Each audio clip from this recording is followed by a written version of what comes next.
Hey guys, if you're interested in seeing this look, just keep on watching. So first up, my first always step is using my Smashbox Photo Finish Primerizer.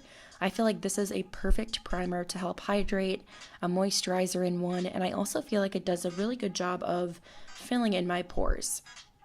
So up next is my Naked Skin Foundation. I'm in the shade 2.5. I feel like this is a great foundation. It is light to medium coverage, and I can absolutely build it up if I want to. Just giving it a good shake, and then we are going to apply this with one of my big Real Techniques face and body sponges. Now I know this sponge looks absolutely huge, and it is, but I feel like this just gets the job done in such a small amount of time, and it just looks flawless when I use it.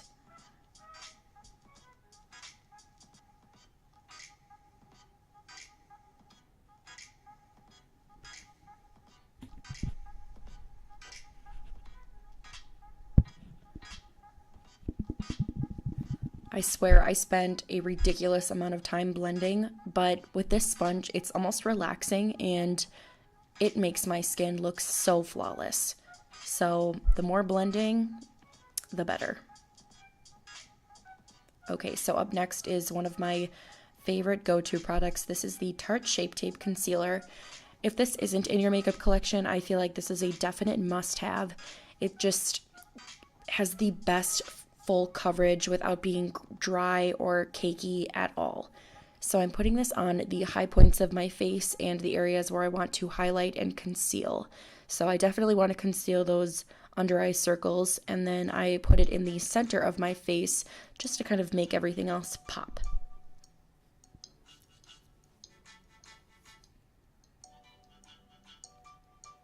So I'm also blending this out with the tip of my Real Techniques sponge, and I'm going to go in next with my Catrice Prime and Fine Setting Spray. I spray this on my sponge, and I've noticed that these two together really help to blend out my makeup and just make it a little bit more moisturized and helps it blend a little bit easier.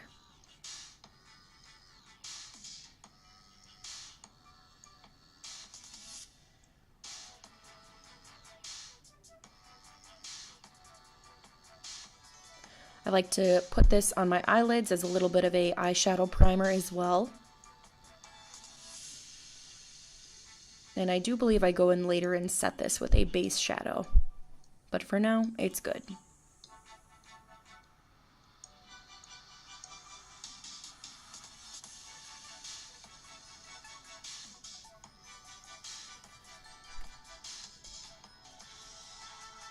Okay, so I've got my brows on. I'm looking a little bit scary with nothing else on my face, but don't worry, we will fix that.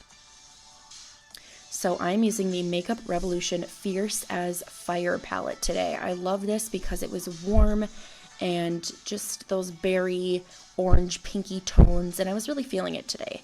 So I'm going to first go in with this top kind of tan, orangey shade, and this is going to be my first transition color.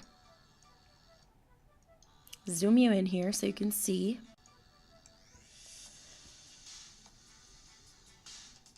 So I'm just going to buff this into the crease with a fluffy brush. You can use any brush you want. And I'm just going to work that into the crease, just creating little back and forth motions. And as I'm building up that color, you can see that this does take a little bit of time to work in, but I'm working in really small increments because I don't want to overdo it with this look. I just want to take it piece by piece.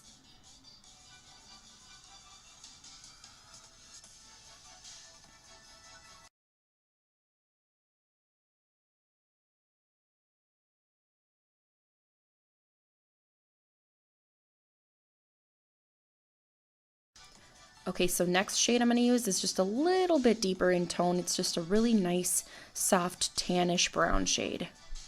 And I'm going to just buff that over my transition shade and create a little bit of a deeper crease.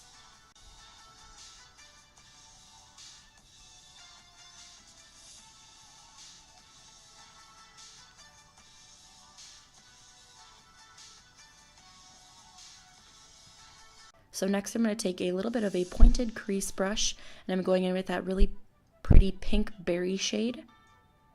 picking some of that up on my brush, and then I'm going to outline my crease. And this will look kind of weird at first, but I'm going to go in and blend out those lines so that they're not so harsh.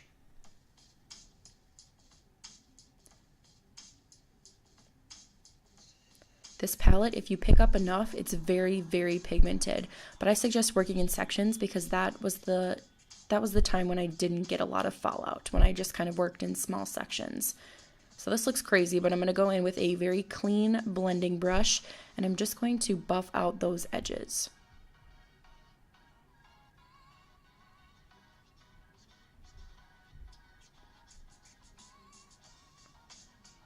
So I'm just buffing out those edges and blending it into the transition shade.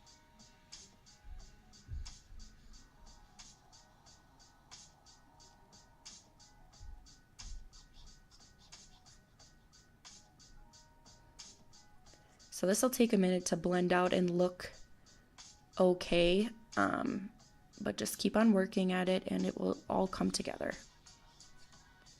It started to look a little bit patchy, but as I blended more, it really blended out nicely. So I was kind of trying to decide which shade I wanted to use. I'm going to go in with this really pretty metallic orange shade. I'm going to spray my brush with the Prime and Fine setting spray just to make it stick a little bit easier.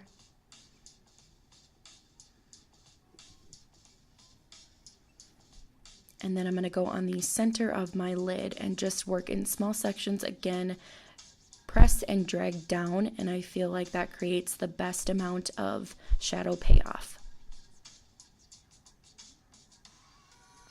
So now I'm going into more of the inner corner with a sparkly yellow kind of white metallic shade.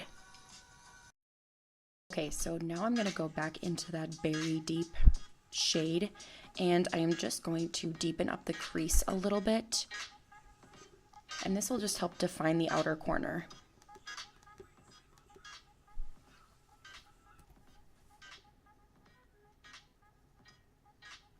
So I'm just taking that crease brush, or excuse me, that pointed brush again, and adding this into the outer V and making sure not to cover up that shimmery orange.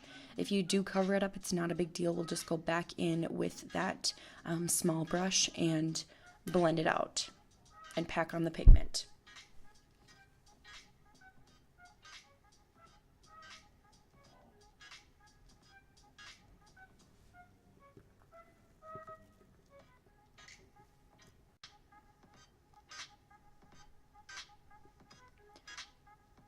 Okay, so for my eyeliner today, I'm using the Stila Stale Day Liquid Eyeliner in the shade Intense Black, and I am going to try and go in with the wing, so.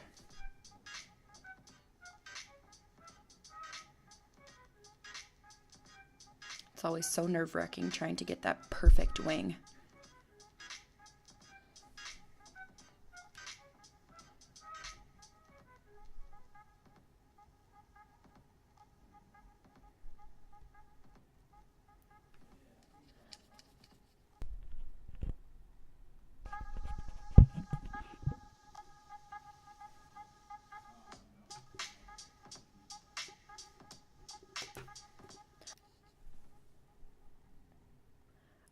Okay, so now that I have the wing on, I am going to pop on a little bit of mascara, and now I'm going in with some highlighter. I'm first going to highlight the brow bone, and I'm using the Naked Tutorials and Maybelline highlighter.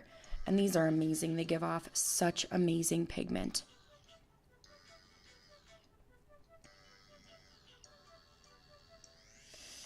So I'm using a tiny little brush for the brow bone, and then I'll go in with my Morphe highlighting brush to get those cheekbones popping.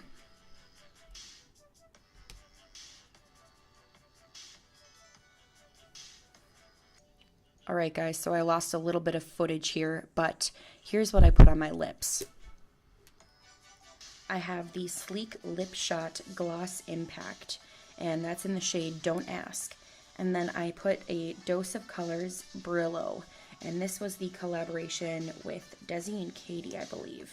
So I used that as a lip topper. And then I just sprayed the rest of my face with some MAC Fix Plus, and here we are. Thanks for watching, guys. I will catch you in my next one, and here are some bloopers.